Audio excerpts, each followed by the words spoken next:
Hey, this is Ryle from FreshTRAX Outdoors, and today I want to talk to you about my experience with the ThermaCELL heated insoles. These are wireless controlled heated insole.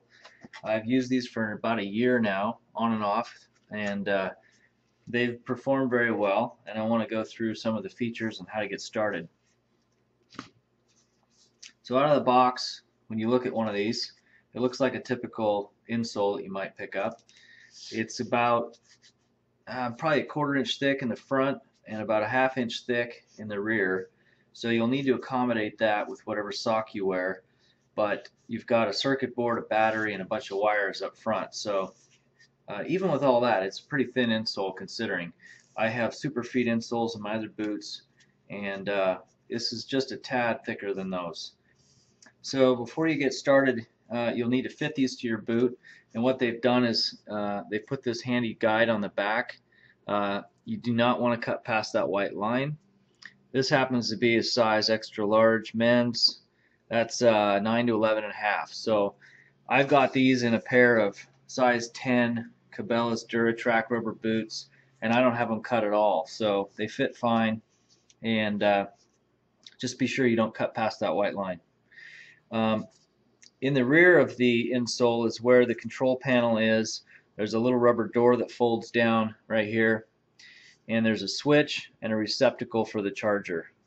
So when you get these out of the box, they'll probably have some charge on them, but the best thing to do is take the wall plug, plug it into your insoles, and when the LED on the back turns solid green, you know you're fully charged. From a completely dead set of batteries on these, it's about a 3-hour time limit to get to the full charge.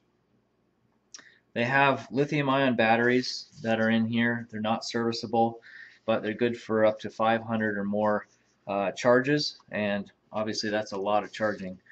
So you shouldn't have any issues there. Once you've got them fully charged, there's a little slider switch here in the bottom. There's also instructions on the inside if you forget which way is on and off. It's here, and if you look closely, it's actually on the switch itself. Slide them on, close up the door,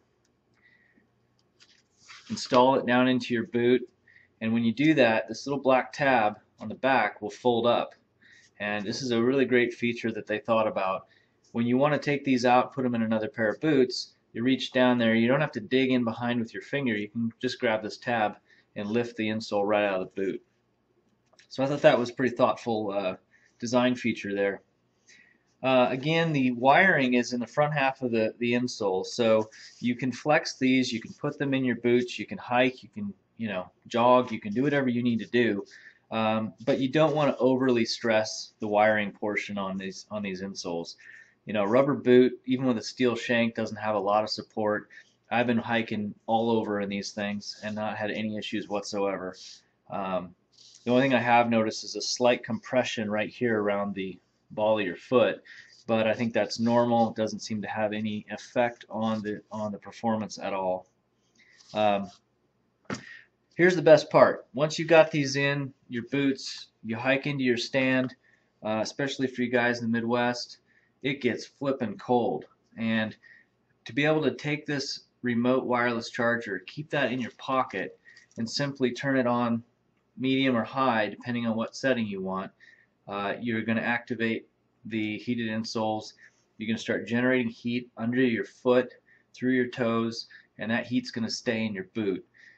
You get about 5 hours of use on the medium setting, and do the math. That's going to keep you on stand during those last critical time periods when you're waiting for a big buck to come in. I haven't used this on high very long. I've tried it. It gets your feet pretty warm. It does heat up to about 111 degrees. On the medium setting, it's about 100 degrees. So it's very toasty, they're very comfortable, and they're not bulky or feel stiff in your boots. So there you have it. If you want to learn more, go to ThermaCELL.com. They've got a video on there. They've got a lot of other information, and they're a little spendy. They're about $110, and in my opinion, though, keeps you on stand a little longer. It's going to be worth it.